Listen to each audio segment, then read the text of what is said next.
Hi, I'm Dolly Vasta, and welcome back once again to For Art's Sake. Over the years, I have made many introductions, but today I find the hardest introduction is yet to be made. It's of two gentlemen I have known for many, many years. In fact, one is really sort of a living legend, and the other one is well on his way to becoming one.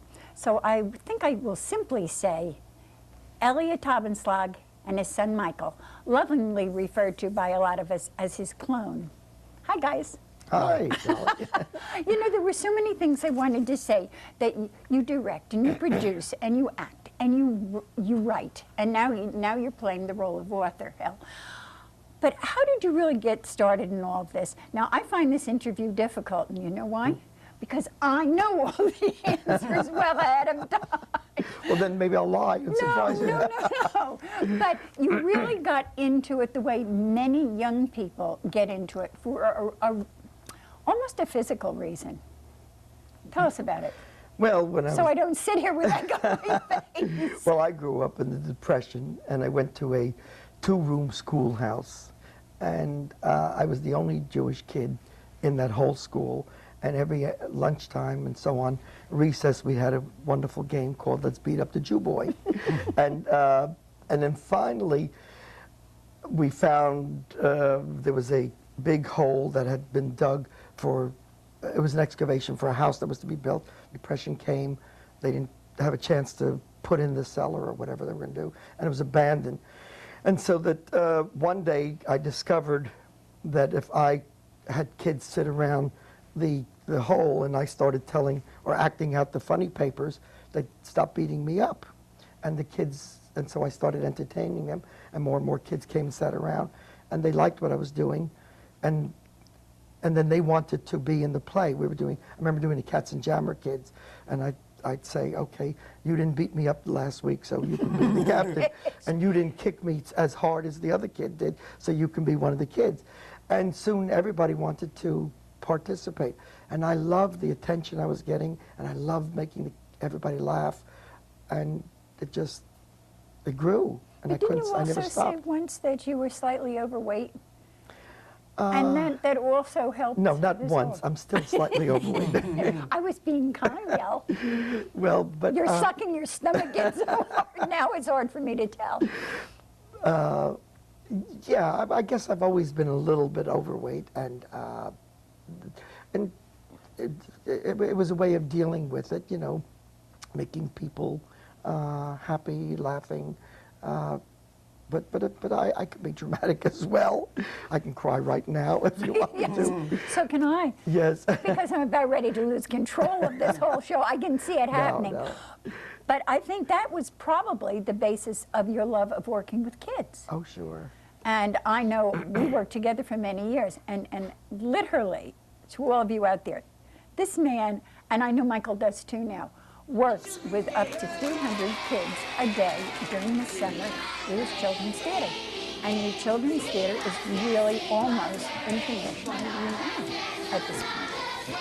Yeah, well, I've been very, very lucky. That's one of the reasons I say to myself, I keep younger than I really am, is because I look forward to coming and working with the kids.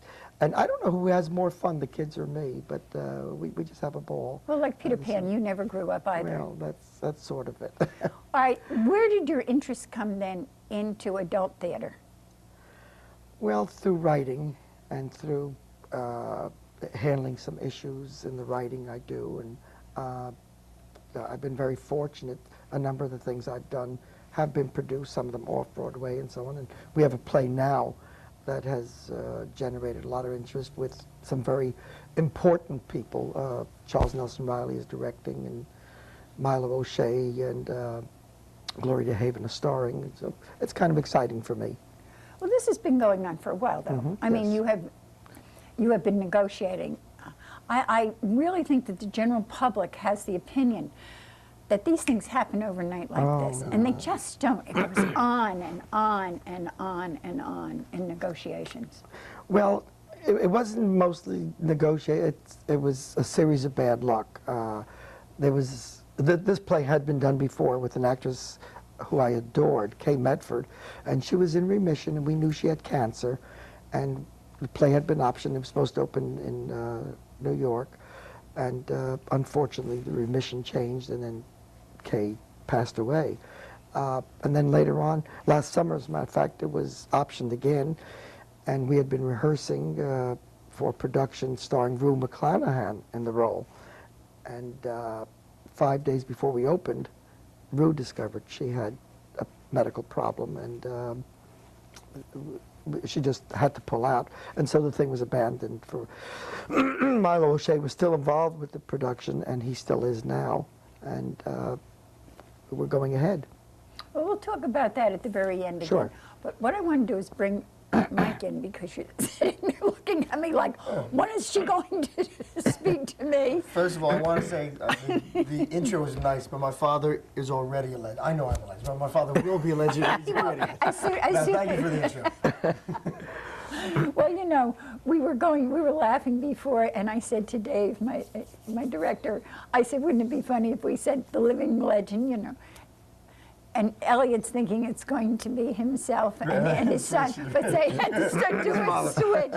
And of course, East Brunswick would have understood the gag, but no one else in Jersey would have understood this, so we decided to play it straight. I said to my father yesterday, I said, to help out my, career, if your show makes it to Broadway, how about calling it written by Michael Taubenslag's dad? So that'll help me. That's good. Yes. That's good. But Mike, you took up where kind of your dad left off up here, pretty much. But you've been in theater all your life. I mean, Joe dragged you out on stage When I was age you were 3, a your baby. husband in Cinderella put me on his shoulders because I was, I was crying in the box office. Put me on his shoulders, and just to keep me quiet, threw me in a little costume, and that was my first performance as the fishman's son in Cinderella. And you never got off stage since? Never got off. Yeah. I gotta be honest. And he hasn't gotten any better since. Well, I didn't want to say that. The best part about what I do, honestly, is I'm really following my dream. Not too many people can really say they followed their dream as a child, and I'm following it and living it. And my wife is involved in the theater in the process with me, and we have a ball. Well, the paper just did an article about the three of you, and it's called All in the Family. The Four of us. Four of us? Joshua and my. You go tell That's us. right. That's right. Well, I don't want to call the paper a liar.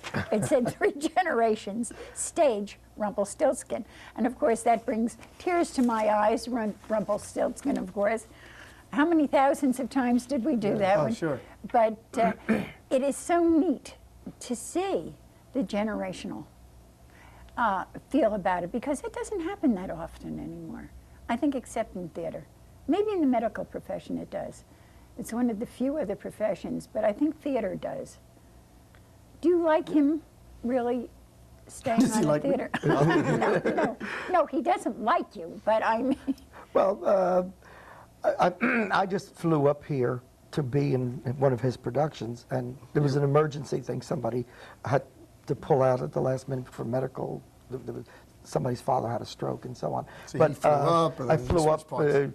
and I really enjoyed being in the show, but I enjoyed seeing what they were doing because it was such a professional production. And that's what makes me very happy, that to see the quality of work that his company is doing. Do you feel Michael has taken it one step further then? Yeah, he had, because I did it.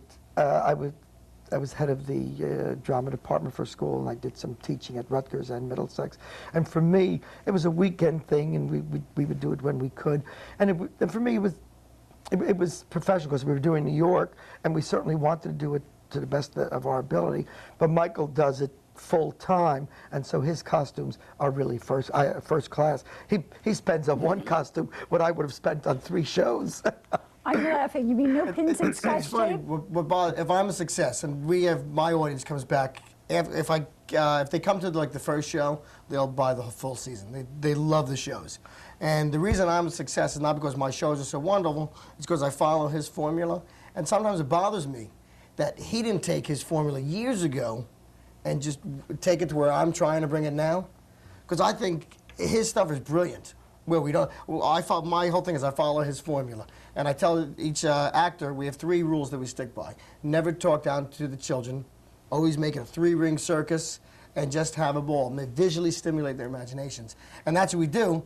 And I felt he just should have done that years ago, and just because he had it. His stories are brilliant. The lyrics are great, and his stories are fun. His lines are funny, and his formula was great. And I said you should have done it years ago. Maybe quit teaching, but he didn't. He wanted to teach, and you should have done it full time. I'm trying to sell it to video. I'm trying to make movies out of it. That's where I want to go. Well, your son, Joshua. yeah, will probably even take it another I won't step. push, but I'd love him to do it. It would be interesting. Yeah. Hope we're all around to see that. But I find it fascinating with what you just said of the concept, because even when we did it, we used to laugh and we used to kid about Well, Elle's I think theories. everybody is not aware that you were one of my stars. So you say we, yeah, Dolly, you were very instrumental in you and your husband, your family, and Yes. and you were one of the stars that we used in New York, and you were darn good. But we had a lot of fun. Oh, but we yeah. had so much fun doing it, and you never thought of it as work. I mean, we We looked forward to We it. were talking to Dave about this before today, Elliot and I, that we did at least 4 shows a weekend in the city, and very often we did a touring show out in New Jersey before we headed into the city to do another 2 shows for that particular day. But you never really thought about it. I mean, we all dragged all our kids. Oh, sure. And It was family affair. It was a family affair. It really was. So it's neat that you're carrying on that end of the tradition. I started. I wrote my first play that I've ever written. You know, the Disney movie Hercules came out, so I figured, okay, I'll cash in on the Hercules production. So I figured, okay, we have a year to write one. And he got involved with millions of miles, so he wasn't writing it for me. I was like, Dad, hurry up, hurry up. You don't have any time to do the show. So I just sat down one night. I couldn't sleep, and I just started writing. And it was pretty good. I mean, I thought it was good, and I just kept going and going and going. And I had a wonderful, he liked the story. I liked the story, and now that's the story we're using. And the cast, I hope the audience likes it, because I think it's a great story. I think the format, he says the formula, the format, why our children's theater is different than some, or maybe many. We don't, at least when I work, and even in the summer, I don't think of them as children's theater. I think of them as a Broadway musicals for kids. Broadway type musical for kids, you know, with the razzmatazz and so on. And so that we're not saying, okay, this is a children's theater, we want you to be this is a fairy tale thing, and we try to make it as entertaining as possible. Come, Pocahontas, I'll take you to your father. Pocahontas, please tell your father we do not come as enemies, but as neighbors. I will tell him. This is a big land. There is much beauty here to share. Yes, there is much beauty here. And let's all miss bye night. We're all the same in some strange way. Just open your eyes and see it. For if you do, you'll see a land where we can all walk hand in hand. No more hate, a better place. We're all part of the human race. Hurry, don't be late. Come and celebrate. Cares and troubles vanish here. Your happiness we send is here. Join the fair and Yankee Poo. Time for everyone to have a lot of fun. It's all here for you.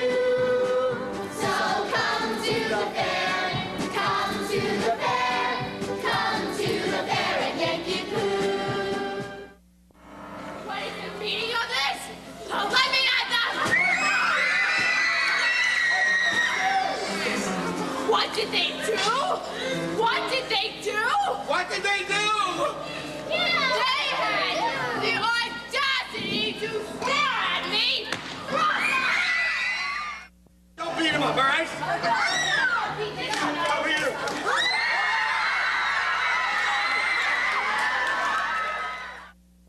Talking about the parents. At the end of the remember that, shows, yes. we have the parades. Thank you for coming. Thank you for coming. And you go out and you meet The everyone. parents actually say, sure. "Wow, we had a great time. What's your next show?" You know.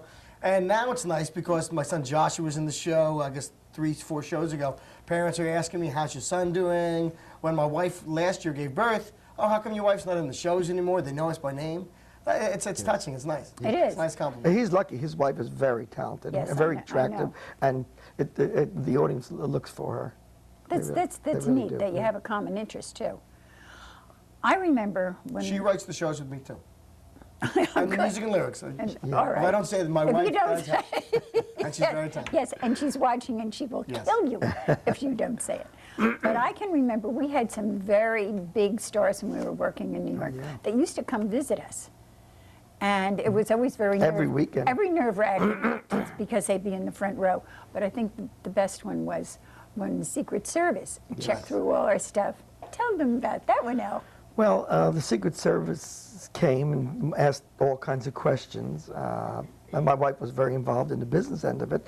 And she wanted to know, well, why are you asking all these questions? Who are you? And they wouldn't tell. And I said, well, we want to check your basement out of the theater. My wife said, what?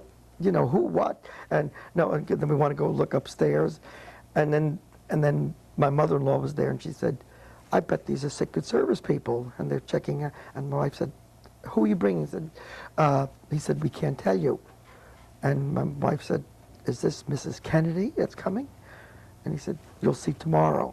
And sure enough, it was Mrs. Kennedy with John, and Carolyn. They were very, very young. And my cast was overwhelmed. This was about a year or so after President Kennedy had been killed. And usually we all line up at the back and say goodbye to everybody, but just before the show was over, Mrs. Kennedy and her party left. And we were devastated because we would get a chance to say goodbye. What's the matter? Didn't they like us? Right. and we said goodbye to everybody else. And the Secret Serviceman came and tapped me on the shoulder. And he said, would you help us get your cast over here? John is outside crying, and he wants to say goodbye to the children, to Pinocchio and to the cricket and so on.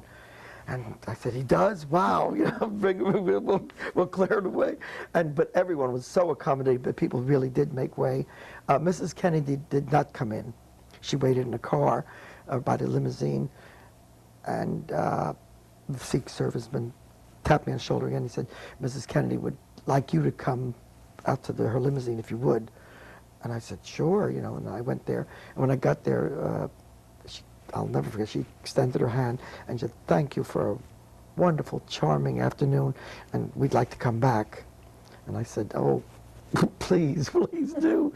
So, but it was a day that... It really was. It was an exciting day. It was an exciting day, very much so.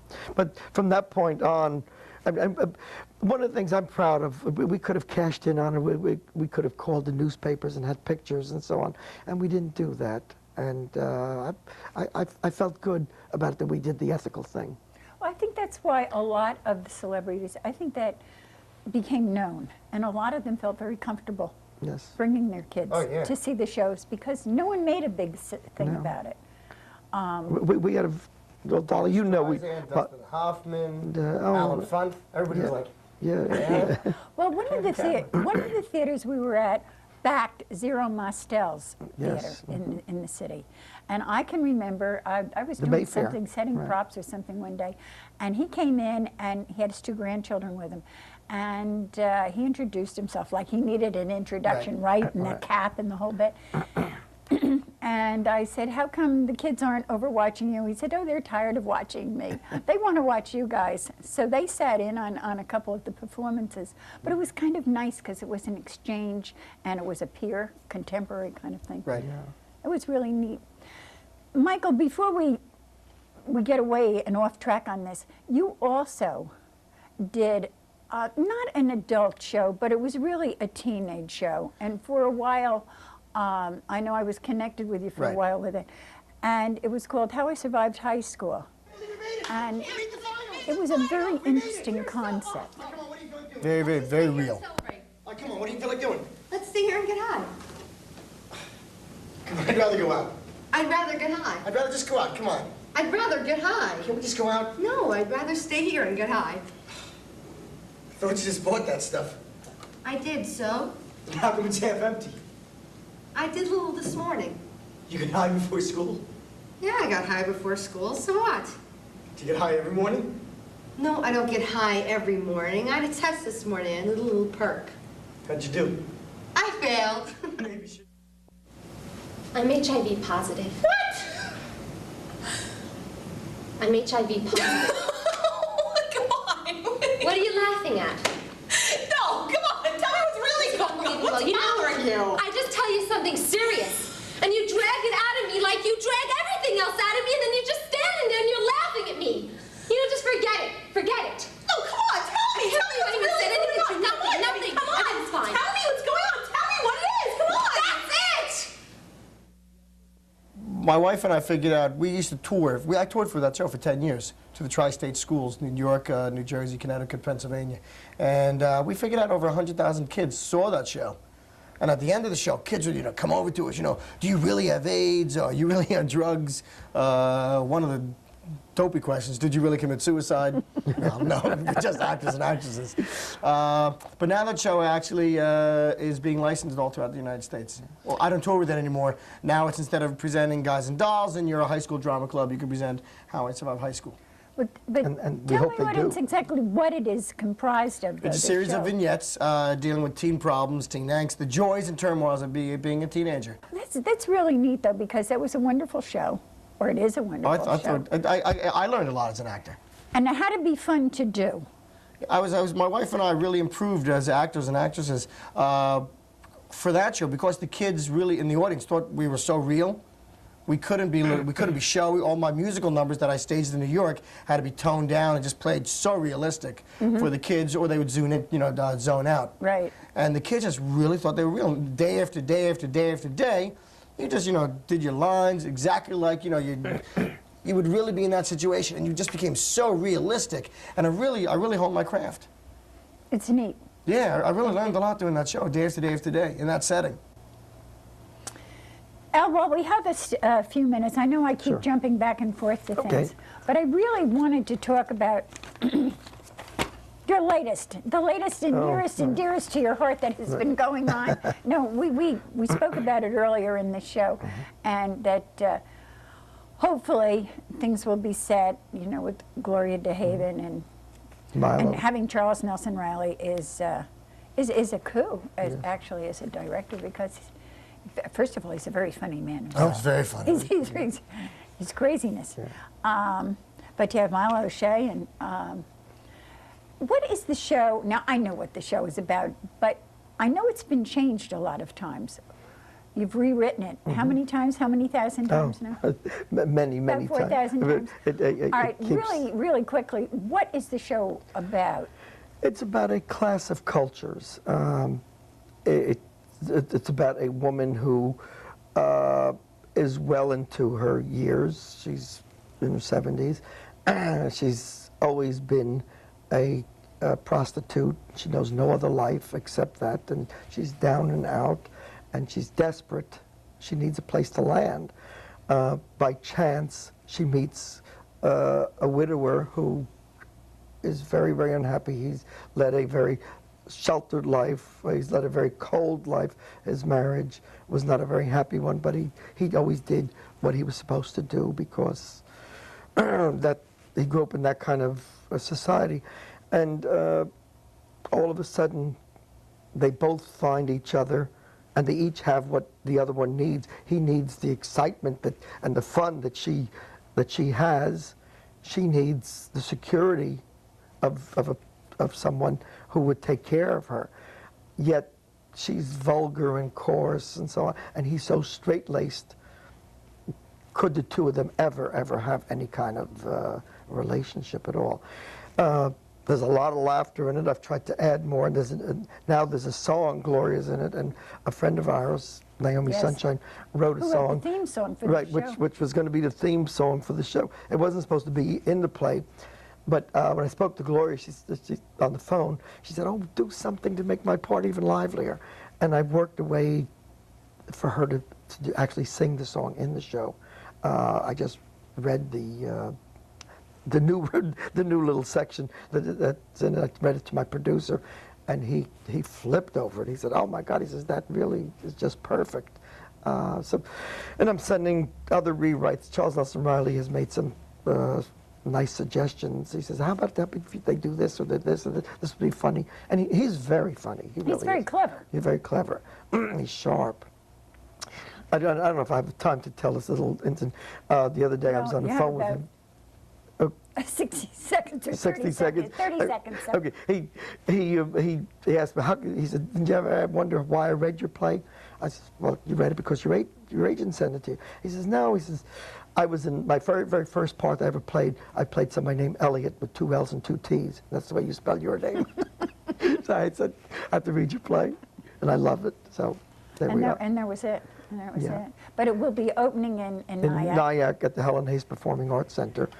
And then I think it's going to Boston and some other places, and then finally New York, we hope. And it's called? It's called Millions of Miles. Millions of Miles. That's how far apart they are in Well, backgrounds. I really do hope we've known one another so long, all of us, the families, and everyone's grown up together. I can't wish any more luck than I can for you. And that comes from both Joe and myself, and to you too, Mike, with what you're doing. Really, you're just doing so much, and it's so neat to see people you care about get there. Well, thank you. It really is. Thank you. Can I just remind your audience? Yes. I'll be here all summer working with the kids at East Brunswick High School. Please bring them That's because right. we have They a come wonderful. from all over Jersey. Oh yeah. And I'm at Middlesex County College. Yes. Get the plug in Running my quick. camp. That's right. And this year we're going to be doing a full day and a half day camp at Middlesex County College. So. Right, but I do a better job. Oh, God, before this gets to be a real fight. So to all of you out there, I have had a ball. I hope you've had as much fun as I've had. Don't forget, visit East Brunswick, visit the Middlesex County College this summer. I'll see you all next month, and in the meantime, take care.